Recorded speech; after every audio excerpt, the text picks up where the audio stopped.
Allo les Pandios, j'espère que vous allez bien. Moi aujourd'hui ça va pour plein de raisons. Déjà parce que comme vous le voyez on va faire un nouvel aquarium, ça fait plaisir.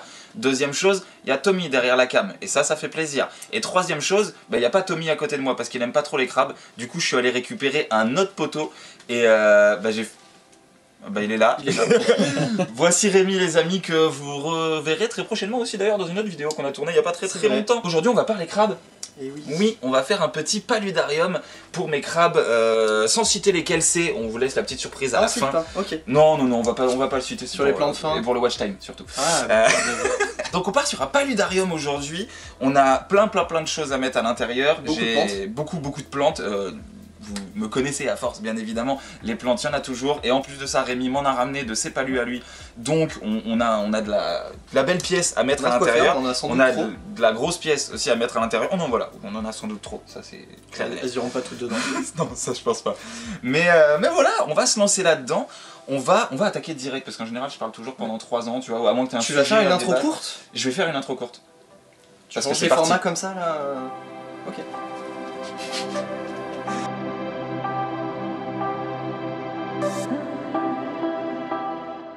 Aujourd'hui on a un super aquarium donc de 60 litres. Alors bien sûr on va pas trop le compter en litres parce qu'il n'y aura pas vraiment beaucoup d'eau à l'intérieur. C'est un palu pour des crabes qui vont pas trop à l'intérieur de l'eau. Très peu d'expérience du coup à force de les avoir depuis plusieurs mois. Donc on va surtout faire une grosse partie terrestre. Donc on a je reviens à ce que je voulais dire à la base. 60 litres, donc 60 cm de façade et 30 sur 30. Ouais, 30 sur 30 je dirais, quelque chose comme ça. Donc ça va être très sympa comme step. On a déjà réfléchi un peu à l'avance. À la base on voulait mettre, ne bougez pas. Ah la fameuse. Hop. À la base on avait une Spiderwood qui est vraiment magnifique, mais vraiment d'une beauté de fou. Sauf que ça loge pas trop. Ça rentre pas. Donc cette branche en fait on voulait l'utiliser, sauf que elle est trop grosse en fait par rapport à comment elle est disposée. C'est une galère pour la mettre à l'intérieur, ça met en pression tous les carreaux. C'est en plus. Ouais, et puis avoir la racine qui appuie sur la vitre, ça va pas être. Voilà, c'est pas dingue. Même niveau entretien c'est très chiant aussi. Donc malheureusement on va pas partir sur celle-là. Dommage, on l'utilisera. Voilà, pour un prochain bac ce sera plutôt sympa. Et à la place nous avons celle-ci qui devrait rendre plutôt pas mal. Voilà, ouais, ça devrait être très sympa. Alors on a au moins celle-ci, après on va peut-être en utiliser d'autres, c'est possible, mais en fait on va pas trop faire du gros hardscape parce qu'en fait il y aura tellement de plantes que de toute façon on le verra pas. donc on va faire ça simplement. Il y a quand même de la Red Lava en roche. On a quand même de la Red Lava en roche. C'est de la pouzzolane. Oui, voilà, c'est de la pouzzolane, exactement. Des gros blocs du coup de pouzzolane, ce sera trop bien pour toute l'épuration de l'eau et tout ça. Les bactéries vont se plaire. Même si de toute façon il y aura personne dans l'eau, donc ça devrait pas poser problème. Donc voilà, de la pierre de lave, cette branche que je ne sais plus comment elle s'appelle, c'est pas un... On l'avait pas appelé Jacques? Ah non, si, tu veux dire le nom de... Donc on va tout de suite se lancer sur le hardscape. Est-ce qu'on commence par d'abord mettre du hardscape et après on fout du sable? On peut peut-être l'imaginer. On peut peut-être essayer de créer le scape. Puis mettre le sable et après le replacer. On va faire ça. Parce que en gros, on va faire qu'une toute petite partie aquatique qui va être genre vraiment juste dans l'angle d'ici à peu près. Je veux pas en mettre trop parce que ça sert à rien, mes crabes ils vont jamais dedans.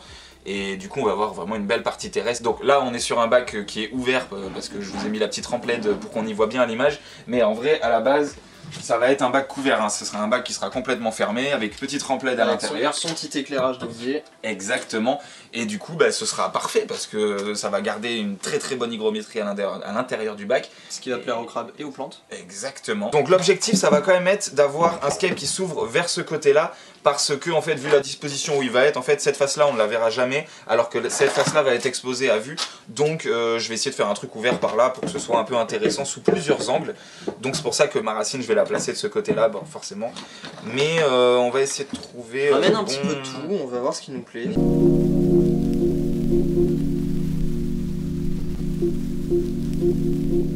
Ouais ça c'est...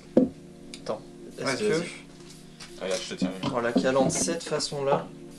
Ah bah oui. Ça peut pas rendre un peu. Là on a un truc, faudrait la... Avec potentiellement une grosse pierre qui pourrait te donner un sens là. Regarde.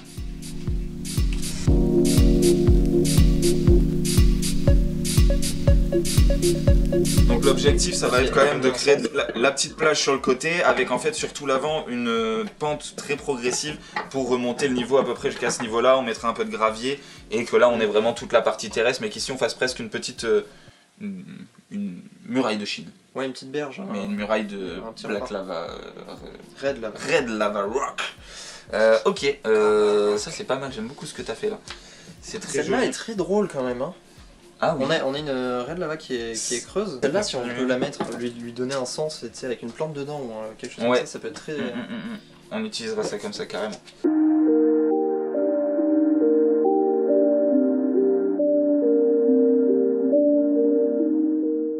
Ah, mais on a celles-ci qui sont en dessous.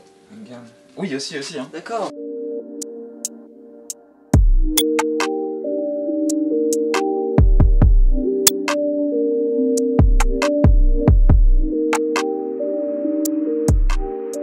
Du coup, niveau chauffage, pour moi, ça semblerait cohérent et pas choquant. On insère ce petit chauffage là quelque part dans le substrat ici. Et même s'il va pas y avoir beaucoup de circulation d'eau, il sera dans l'eau, puisque si on met le niveau d'eau, je sais pas, on va l'imaginer là, ouais, à peu près, ouais. Il y aura de l'eau dans le substrat à cet endroit-là. Ça va pas chauffer forcément beaucoup l'eau de ce côté-là, mais ça va faire un petit peu de chauffe dans le coin quand même. Comme on a le couvercle, ça va faire augmenter la température ambiante et l'hygrométrie. Oui, donc indirectement faire chauffer voilà, l'eau aussi. Et puis eux qui, au final, sont assez rarement dans l'eau. S'ils ont besoin d'aller chercher un peu de chaleur, ils vont pouvoir aller dans ce coin-là, et à la limite, de l'eau, il y en aura peut-être par ici. C'est vrai. Et ils pourront se mettre dans l'eau au niveau de... Ok, donc on part sur un chauffage sous substrat, sous gravier. Par contre, faut le régler avant. Ouais. On pense à le régler avant. Alors, bah, tu sais quoi, mais normalement, il est déjà réglé à la bonne température. À la base, on pensait l'enterrer dans le gravier directement, mais j'étais pas convaincu de ce que ça pouvait donner avec le contact direct. Du coup, on va prendre une petite mousse de filtration qu'on va caler par-dessus, et comme ça va permettre d'isoler le chauffage du reste du substrat, et ce sera quand même beaucoup plus safe, je serai plus serein. On va juste pouvoir le caler. Il veut pas trop se ventouser, faudrait qu'on mette un petit peu. Non, mais ça c'est pas grave, il va se caler, de toute façon, il sera tenu dessous. Hop, donc le chauffage sera bien évidemment dans l'eau quand même. Hein. Bien sûr, oui, l'eau va se répandre quand même partout, même si l'objectif c'est que l'eau soit apparente que devant. Bien évidemment, il y en aura pas partout de toute façon. Maintenant, on va passer au sable, le sable qui est là. Donc salle de filtration pour piscine, hein. On n'a pas dit, mais... Exactement.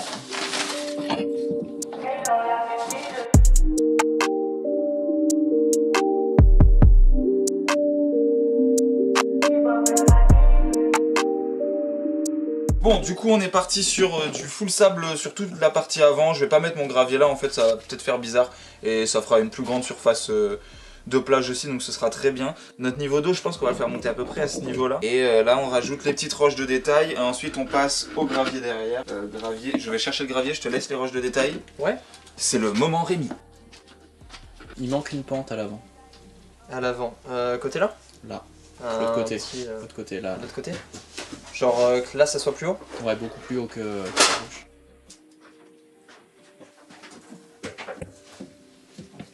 Moment Rémi, tu as dit.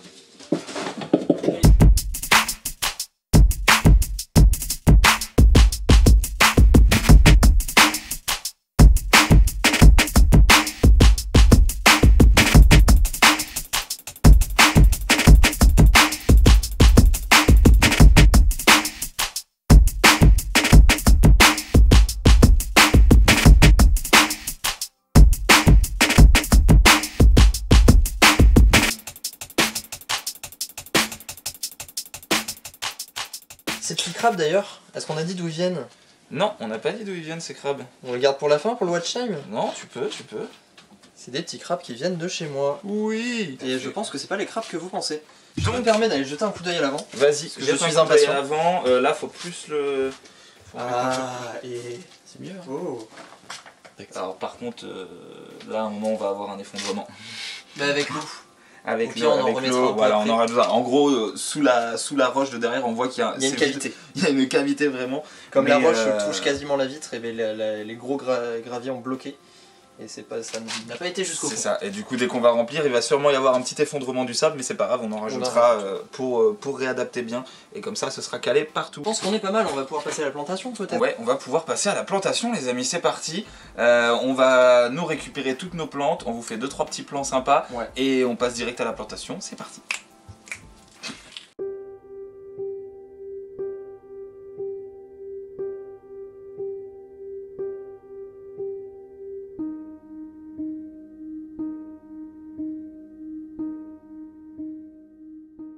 Et du coup on se retrouve après une toute petite pause, nous on a mangé, ça nous a fait beaucoup de bien et en même temps on a pu réfléchir un petit peu et on s'est dit qu'en fait avant de faire la plantation on allait remplir l'aquarium, alors le remplir juste au niveau qu'on veut, hein, donc c'est un niveau très bas, mais tout simplement pour voir d'abord comment le sable s'effondre pour pouvoir le remplir parce que si on fait notre plantation et qu'ensuite on remplit l'eau et que tout s'effondre ça va être trop chiant de replacer nos plantes, donc on va faire remplissage, puis plantation, et ensuite on déplacera l'aquarium qu'à la fin. Remplissage eau, re-remplissage gravier, re-remplissage gravier, puis plantation. Ouais. Exactement. Donc c'est parti.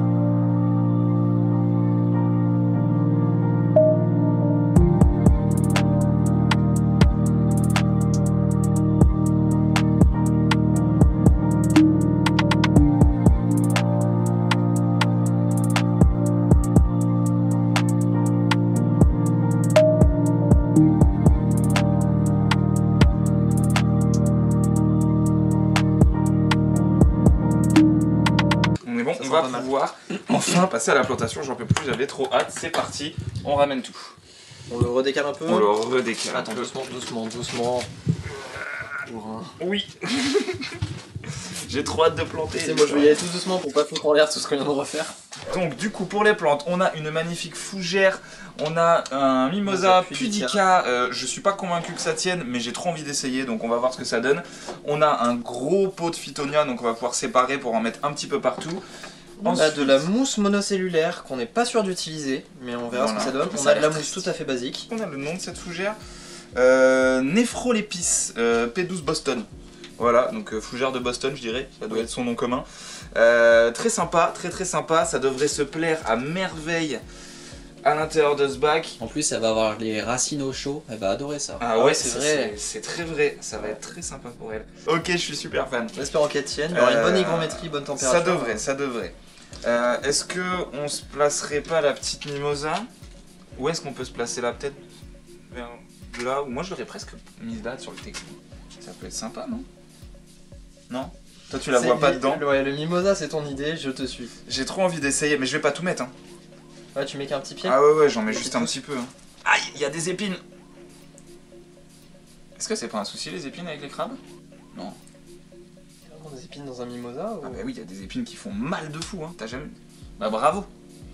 Il me fait des réflexions sur ma plante, il le sait pas. Je viens d'apprendre qu'il y avait des épines dans un mimosa pudica. Voilà. Je l'avoue, certes. Tu veux la mettre dans l'angle là, hein? Ouais. Ce qu'il nous a pas dit, c'est qu'il les vend les mimosas. Hop, on met bien de la terre partout. Je travaille pas en jardinerie, je travaille en animal à l'émotion.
On vient donc de finir notre superbe plantation.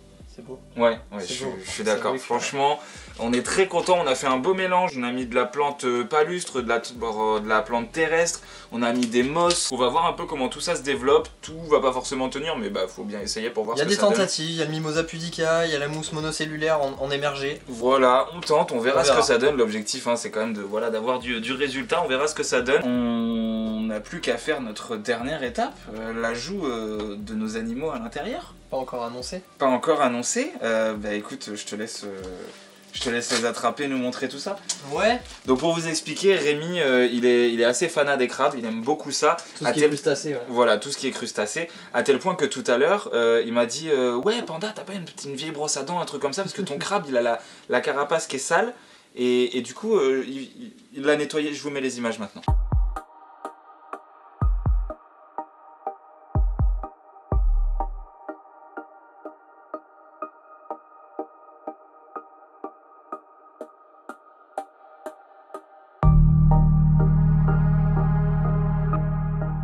sais que c'est la première fois que je les manipule. Ah ouais? Je les ai jamais manipulés. Bah tant que tu les bloques pas, Ouais. ils tentent pas de te pincer. Ok. Et même quand tu les bloques, tu vois, ils essayent plus de partir que... Du coup, on en a un là, d'ailleurs, on voit qu'il lui manque une petite patte. Il avait dû louper une de ses mues. Du coup, c'est du pseudo Zezerma mochi. Donc crabe rouge. C'est pas les crabes qu'on voit le plus souvent en animalerie. On a l'habitude de voir du Géozerma, donc crabe vampire. Pour le sexage, vous regardez le dessous du plastron. Et si vous voyez la petite flèche, là, le petit triangle droit, c'est que c'est un mâle. Si c'était beaucoup plus large et arrondi, c'est que c'est une femelle. C'est ce qui lui retient les œufs en fait. Et donc là, on a 2 mâles. Magnifique, c'était la Minute Science avec Rémi. Voilà. En attendant, moi je me balade. Pour info, c'est la première fois que je manipule mes crabes. Au fait, je l'avais jamais fait, je pensais pas qu'on pouvait trop les manipuler. Non, Et ils en sont fait, assez cool, et puis ils sont très cool. Ils Ils savent se se laissent faire. tenir. C'est ça, ils se laissent faire, ils sont pas trop bourrins, très contents. Mes bébés, vous allez repartir dans un nouvel aquarium beaucoup trop stylé. Alors pour l'instant, ils sont que 2. Ouais, Vas-y, on les envoie en même temps. Pour l'instant, ils sont que 2. C'est prévu, bien sûr, que j'en rajoute plus, mais je voulais pas en acheter d'autres avant d'avoir refait le bac. Comme ça, là, j'ai le temps de voir comment eux deux se comportent avec le bac, et on pourra voir ensuite si c'est bien, si ça leur convient, ou s'il y a des choses à modifier. Moi, regarde, je vais l'envoyer par là. Bah écoute, moi il est sur la mousse. Vas-y, descends là. Il est parti nous déterrer la phytocorine. Let's go. Allez, descends. Oh, il est tombé. Il a sauté. Hop, et on referme comme ça. Bon, pour l'instant, l'eau un petit peu de la partie aquatique est trouble parce que, bien évidemment, comme des imbéciles, nous n'avons pas nettoyé notre sable. Si jamais vous avez vu qu'il n'y a pas eu de cyclage sur l'eau, bon déjà nous avons un sol un peu cyclé à l'arrière, mais surtout ce sont des crabes donc ils vont respirer de l'oxygène et les paramètres d'eau vont influer assez peu, ils vont pas polluer des masses. Et comme ils respirent de l'oxygène, les paramètres d'eau vont pas importer, surtout la température qui va être importante et le pH bien sûr, on va pas les cramer, mais les nitrites et les nitrates importent peu pour les crabes. Voilà, du coup, pour l'instant, ils sont dans leur petit coin à attendre, donc ça doit les stresser, on va leur laisser le temps de découvrir leur environnement tranquille. Nous, maintenant, ce qu'il nous reste à faire, ça va être de déplacer tranquillement l'aquarium à son emplacement, donc il va être là, sur le côté, juste là, tranquille. Et puis on va attendre que les crabes s'habituent tranquillement à leur nouvel environnement, qu'on puisse vous avoir des plans sympas quand même pour vous mettre à la fin de la vidéo, parce que je pense qu'on arrive à la fin de la vidéo. Est-ce qu'on avait quelque chose à rajouter? Tu avais d'autres informations Bah on a hâte de voir le bac avec une eau claire et les plantes tournées vers la lumière, avec les crabes qui vont se balader sur les racines et tout ça. C'est ça, je pense que les petits plans de fin, je vous les tournerai dans 24 à 48 heures, histoire que voilà, tout soit bien tourné vers la lumière, que tout soit nickel.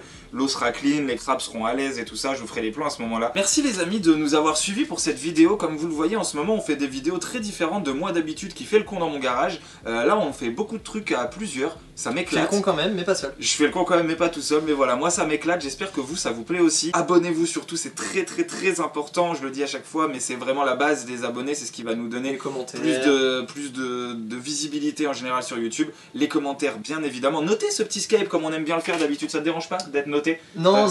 Il y a des gens qui sont en mode donner la note, donc faut que je la reçoive. Faut accepter de la recevoir, parce que je sais qu'il y en a, ils sont un peu froids avec ça. Je me suis permis de te mettre à 8,9 sur 10 sur la dernière vidéo, puisque tu voulais pas en dessous de 9. C'est vrai. Je les ai menacés, je leur ai dit en dessous de 9 je vous détruis, et il a mis 8,9, il a réussi à m'avoir, c'est pas grave.